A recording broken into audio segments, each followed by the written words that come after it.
Today's tutorial is the brand new pattern from Backstitch and Baste. This is called the Rememory Pad, and it's going to be able to hold one of these notepads, a pack of Post-its, ink pens, paper clips, whatever you need it to carry. I bought a stack of these notepads, so I plan on making a lot of these as gifts to give out for the holiday season. For my version, I'm using all cotton woven. Both of the prints are coming from Jen's Fabrics.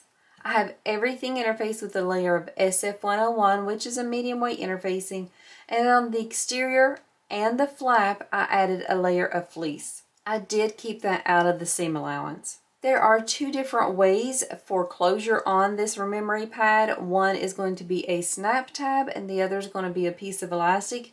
I'm going to be sewing up two of these back to back so that I can show you both methods whenever we get to the part where we add the closure. I got these notepads on Amazon. Mine do have a full magnet on the back. I like that option, and so I did get those specifically for that.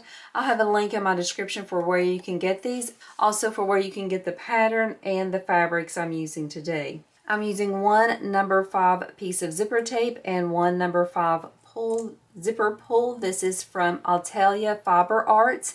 This is where I've been getting all of my hardware lately. I'll have the link for that in the description. I'm going to use 2 sets of magnetic snaps. On the flap, on your lining piece, I already have those magnetic snaps attached. I have not put the other set on. So for your flap, you'll need 2 pieces. One will be the exterior, one will be what you see when you lift it up. This will be the one that attaches to the exterior piece. I'm going to be using 2 pieces of elastic in the version I'm sewing up right now. One will be for a pin loop, the other one will be for a Post-it notepad holder. I'm also going to show you the version that doesn't use a flap, and I'll need a longer piece of elastic for it. So you do not have to use any elastic if you don't want to in this pattern, but if you want, you could use up to 3 pieces, just depending on the methods you choose. I'm going to have 2 pieces of material for the notepad holder. I'm going to have 2 pieces of material to make my zipper pocket. I have 3 strips here. These will be contrast pieces, and they will all be seen whenever you open up the Rememory Pad. I have 1 piece. This will be where these pieces attach, but this will be where that notepad fits in. My exterior, I am doing a contrast, and the designer does tell us that we can use a vinyl for this piece. I don't sew a lot with vinyl, so I'm definitely just using cotton woven on mine. So these are the pieces that we're going to use. Now that we've talked about all the pieces and the materials that I'm using, let's go ahead and start sewing this, and you'll be surprised at how quickly and easily it comes together. This would also be a really great scrap buster because it does allow you to use small pieces and different prints, and you can put them together. The first thing I'm going to be working on is that snap tab. I want to make note of something. When the snap tab closes, it's really going to look like this. It's going to be going long ways because your notepad's going to be in there. Yes, you could carry it the other way, but it just makes a little bit more sense if you will be carrying it long ways. So if your print's directional like mine is, you will want to orientate the print so that it makes the most sense for the way you'll be carrying it. Once you have these pieces cut out, interface, go ahead and either add magnetic snaps, or you could use cam snaps, and then you're just going to place these 2 pieces right sides together. After you have them placed right sides together, what you're going to do is you're going to start sewing at the top, go all the way around until you come up the other side. We're leaving the top completely unsewn. That's how we'll turn it out, and we're going to use the seam allowance given in the pattern. Make sure everything's lined up properly, and then just use the seam allowance given the pattern to sew around this flat piece.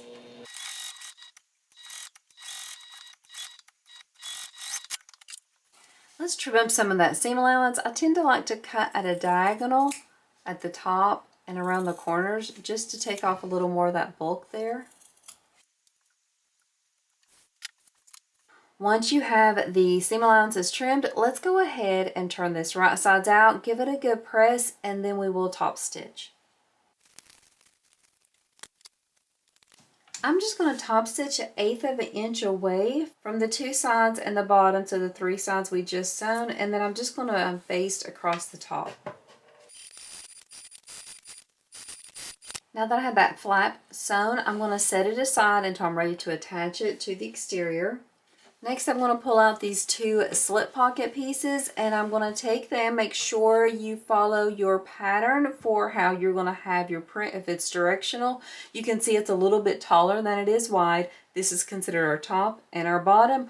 We're going to put these right sides together and then we're going to sew along that top and bottom only, leaving the sides unsewn with the seam allowance given in the pattern. Now that we have both the top and the bottom sewn, you can trim down your seam allowance and then go ahead and turn it right sides out. I'm not trimming my seam allowance, but you definitely can trim it down by about half. I'm going to push this right sides out and I'm going to top stitch down the top edge, but then I'm going to baste around all three sides to have everything kind of closed up so that I can attach it easily in the next step. My top stitching and basting are going to be just 1/8 of an inch away. Once you have your slip pocket ready, go ahead and pull out that slip pocket backing piece. I think this is piece E, and the pattern tells you how far down from the top you're going to measure for the placement of this slip pocket piece. After you get that measurement, I will measure mine off camera, then you simply lay this piece on it right sides up. So your slip pocket backing will be right sides up and your slip pocket will be right sides up. Once we have this placed, we're just going to sew down the sides. We're going to leave that top and bottom open so that notepad back can slip through here and have it secured. If you want to add a pin loop made out of this fold over elastic, you take your elastic and you simply fold it wrong sides together, and then you can baste that if you want, but I'm just going to go ahead and place it here on the side without basting first. The pattern tells you how far down to measure on this piece.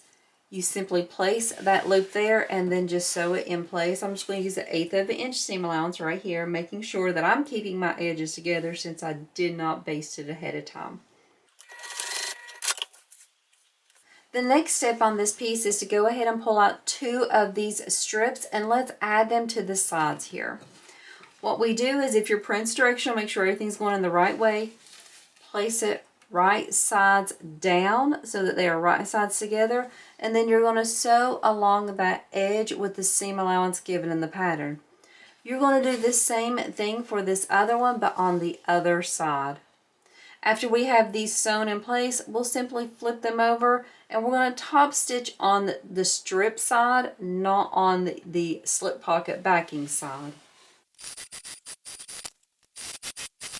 When we go to top stitch this, this is what you should see, and you're simply going to flip this over. You're going to leave this seam where it is because we want to top stitch through that seam to tack this down. So we're just flipping this over and top stitching here, which will attach this piece back to its seam. I'm just going to do that stitch 1/8 of an inch away from that edge we just sewed.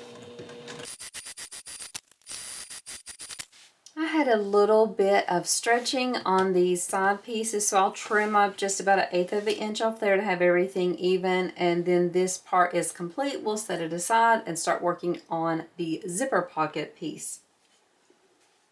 To make the zipper pocket, these are the pieces we're going to need. This piece right here, the elastic for the post-it note holder, is optional.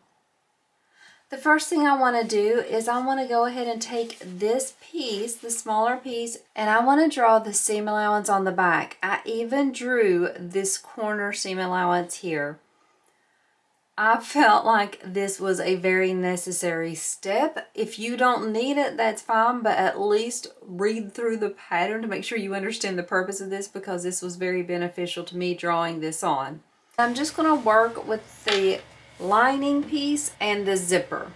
Have your lining piece right sides up and then simply lay the zipper on top of it, and I'm going to have my pull going up, so my pull is closing to the top.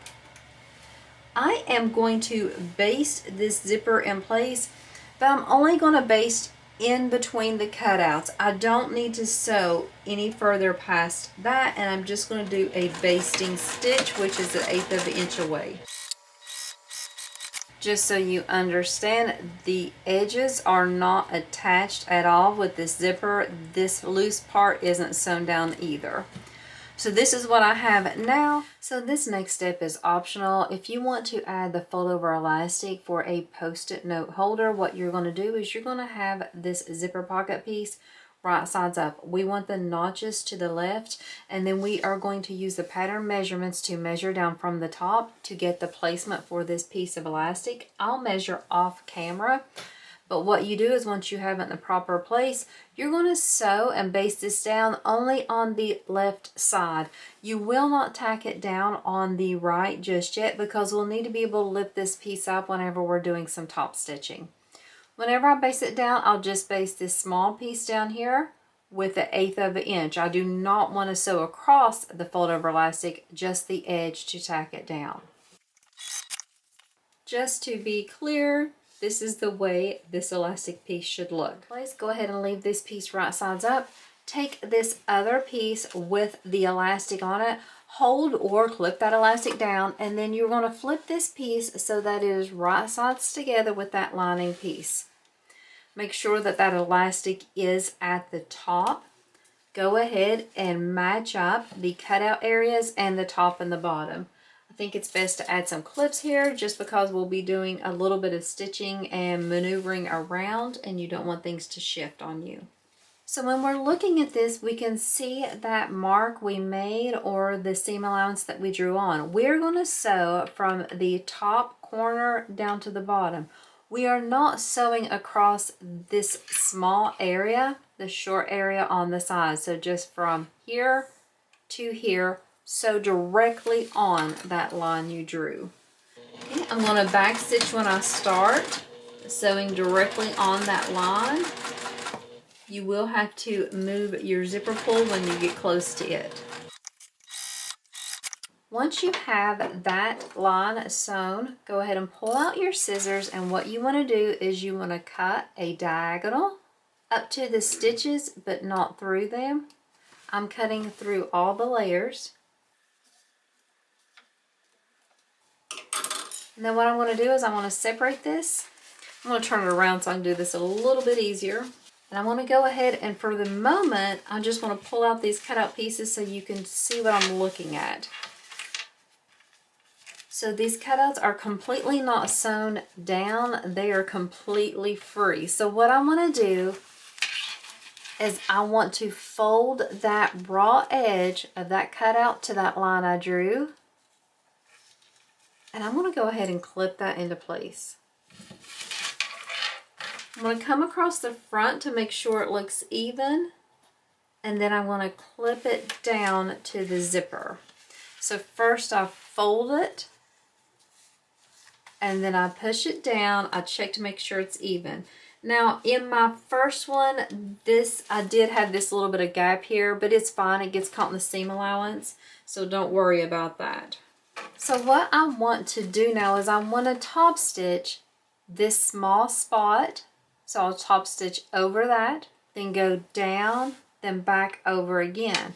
This is why we do not have this piece of elastic sewn to the other side, because we want to have it pushed over or pulled over so that we don't sew on it at all. What I'm going to do is I'm going to go ahead and take this over to the needle. I'll make sure everything's flat in the back. That's the back part. And I'm just going to go slow to make sure I'm not sewing over like any bumps, and I have everything nice and flat. So I'll start back stitching, then do just 1/8 of an inch, come down to that corner, pivot, and then we'll sew down the rest of the zipper. I'm holding my zipper flat to make sure everything's laying nice and it doesn't get too wavy. Make sure when you get to your elastic that it's out of the way.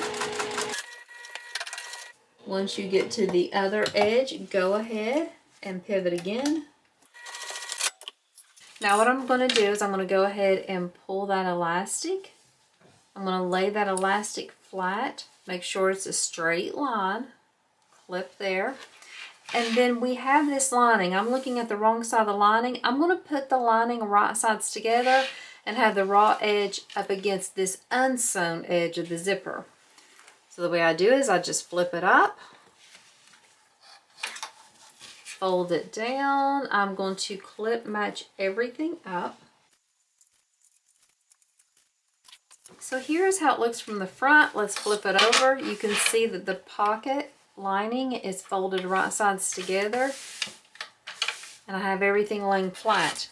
Now what I want to do is I'm just going to baste along the zipper, and then I'm going to baste the two edges. I'm also going to baste that elastic into place. A few stitches there will do. This bottom piece is not wanting to lay flat, so I'm going to smooth it flat and place a clip there so it doesn't bunch while I'm sewing it. So let's go ahead and start sewing at the bottom. And then don't forget to baste that elastic down. This is what your piece should look like. Go ahead and grab out that last strip you have. And let me see how I want to orientate. I want to orientate this way, so that I'm just going to take it, lay it right sides down on top of that edge of the zipper that is just basted. It's an unfinished edge, so I'm going to add it there. Sew with the seam allowance all the way down like we did with the other strips. Flip it over and top stitch just like we did before.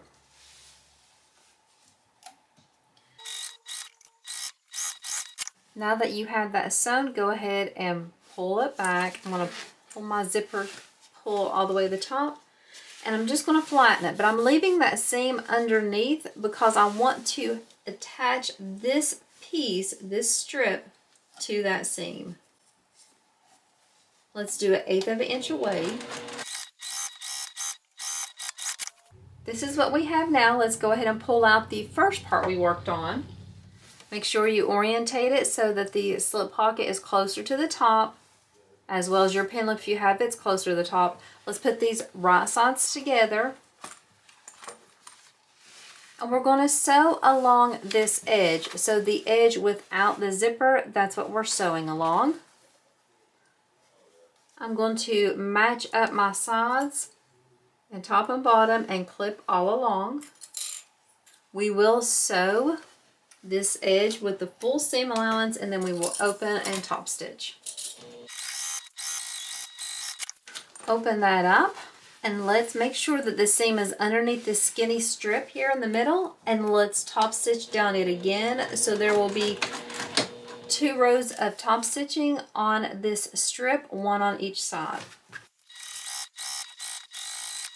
I'm going to go off camera, trim up everything. I will also pull out the other one I'm working on so that we can look at both ways to add the closure on this pattern. We'll do an elastic closure and the snap tab closure. I've got everything ready to put together on both of these Rememory pads. The one I've been working on so far has been the one with the magnetic snaps. I went ahead and used the pattern instructions for how to place the snaps on my exterior. And then I also used those pattern instructions for where to place the flap. As a note, the flap goes right sides together with the exterior, so you will be looking at your magnets or snaps or whatever you're using. That's how this piece looks. I will baste this flap into place, and then I will place these right sides together and sew all the way around, leaving an opening. Now, I'm pretty sure the designer had you leaving an opening here on the side, but I think I'm going to choose to leave an opening at the bottom and turn it that way. After we sew all around with the seam allowance in the pattern, you can just trim up the edges to reduce some bulk on the corners, and then turn it and top stitch all the way around. The designer does tell us that if you do not want to top stitch all the way around, after you turn this, you do have the option of just hand stitching the opening closed. I will be top stitching all the way around mine because I did use a cotton woven. It's not too big of a deal. If you use vinyl and your edges are really thick, you may want to consider hand stitching. So I'm going to baste my flap into place and then sew this all together. That's how the snap will work. For the one with the elastic strap, what you do is you have your exterior right sides up. You measure in from the right, the measurements that are given in the pattern, and then you place that elastic piece right sides down so that they are right sides together. This is the way that one looks, and so I will do the same as far as sewing this right sides together after I baste this elastic piece in place, turning it and then top stitching it. I'm going to do all these steps off camera just because it'll save a little time and I don't feel it's really necessary to show it. So when I come back, I will have basted this into place, sewed all around these pieces, right sides together, turned it, pressed it, and top stitched it. So now let's just go ahead and start doing these basting steps. So first thing I'll do is I'll just baste the top and the bottom of this elastic piece. And then what I'm going to do, since I have that basted, I'm going to go ahead and place these right sides together and add a few clips around here. So it's ready for me to sew all the way around. So this one is ready for me to sew. Let's pull out this other one and go ahead and baste that snap into place. If your print is directional, make sure you have it orientated the right way. So I'm going to go ahead and place these right sides together as well, clipping around. Something I wanted to mention is that I did end up having to leave my zipper in the seam allowance right here because I did not trim it down before I top stitch these other pieces on. If you want to trim your zipper down, just make sure you do it as soon as you sew it into place. It's not a big deal, and where I'm not using bulky materials, I won't have any problems, but if you were using something bulky, it would probably cause a little bit more stress and a little more grief while sewing it. So now these are both clipped right sides together and I'm ready to do those final stitches. I'm going to leave my opening at the bottom of both of these and go all the way around with sewing with the full seam allowance.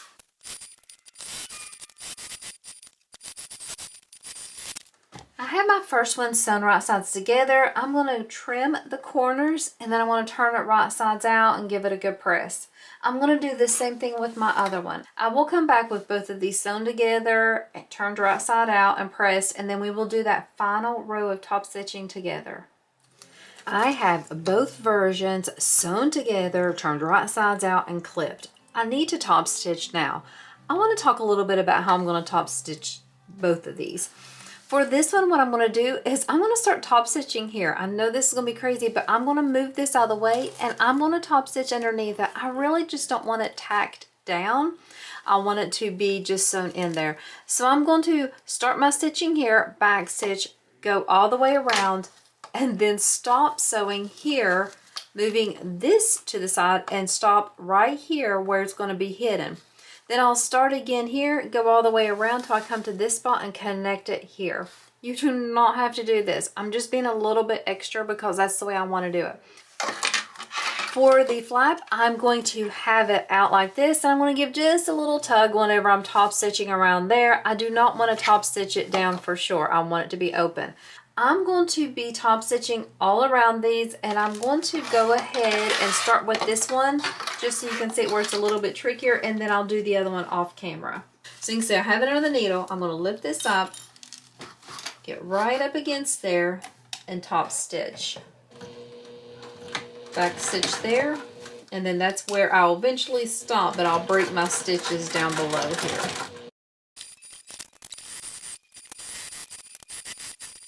So my first one's done. I have the back stitching behind this piece. When you flip it over, you will be able to see it, but it's not going to be a problem. I made sure to match it up really nicely. My top stitching on this side's not perfect, but that's okay. It's good enough. I'll have to clean up all my threads. I'm going to go ahead and do the same things for this other one, but this time I will just sew all the way around. I won't have to start and stop, and I'll make sure that I keep this flap pulled out. When I come back, we'll look at both of them. I have both of these done. They both turned out perfect. The only thing was where I messed up on the zipper. That is completely my fault. If I would have cut the zipper exactly to the pattern measurements, I wouldn't have even had to worry about trimming. But where I always cut mine long, because let's be honest, I'm a little lazy, I did forget to trim it. And then when I went to trim it, it was already top stitched in. And then again, I was even more lazy and left it in. It's not a big deal. You can just see that extra bulk right there. So yours wouldn't have that bulky spot at that point. So let's go ahead and open these up. I just have them clipped because I always clip everything. If you've watched my other videos, you know that just so things kind of know where to lay and know how you want them to fold. But let's open it up. This is the one that has that band on it to keep it closed, which is super cute. But let's go ahead and take off the clips, open it up, and look at the features in both of these. They're both the same pretty much, but just so you can see the different ways they look.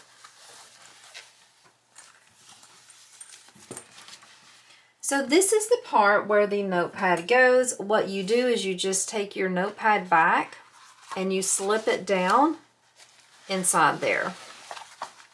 Fits perfectly. This one I do not have the pin loop, so if I want to keep pins, I could even hang it right here, or I could put it in the pocket. This is a place for you to put a set of sticky notes, paper clips, whatever you want. If you use the Post-it notes, you would just slip it through the same way you do this one. So that's how this one looks. Let's go ahead. Let me flip this back around there. And let's look at this one with the magnetic snap. Like I said, you can use cam snaps, you could use spring snaps, whatever is your preference. Open it up. I have the pin loop here for this one. I have the place for the memo or notepad and the sticky notes, zipper pocket. Super cute. I think you could easily use vinyl for these. I don't think it'd be a problem. I'm going to let mine be clipped overnight so that the shape looks really good. I'm going to press everything flat. And then I feel like these will be ready to take to my next craft show. My fabrics for both of these are from Jen's Fabrics. My zipper is from Altelia Fiber Arts, as well as the zipper pull. The pattern is from Backstitch and Baste. It is called the Rememory Pad. And all of the information and the links will be in the description of this video. I thank you so much for watching another one of my tutorials, and I hope that today in your sewing room you're able to sew up some fun, pretty gifts for people that can just help them be a little more organized, a little more productive. Thanks so much for watching, and I hope you have a wonderful day.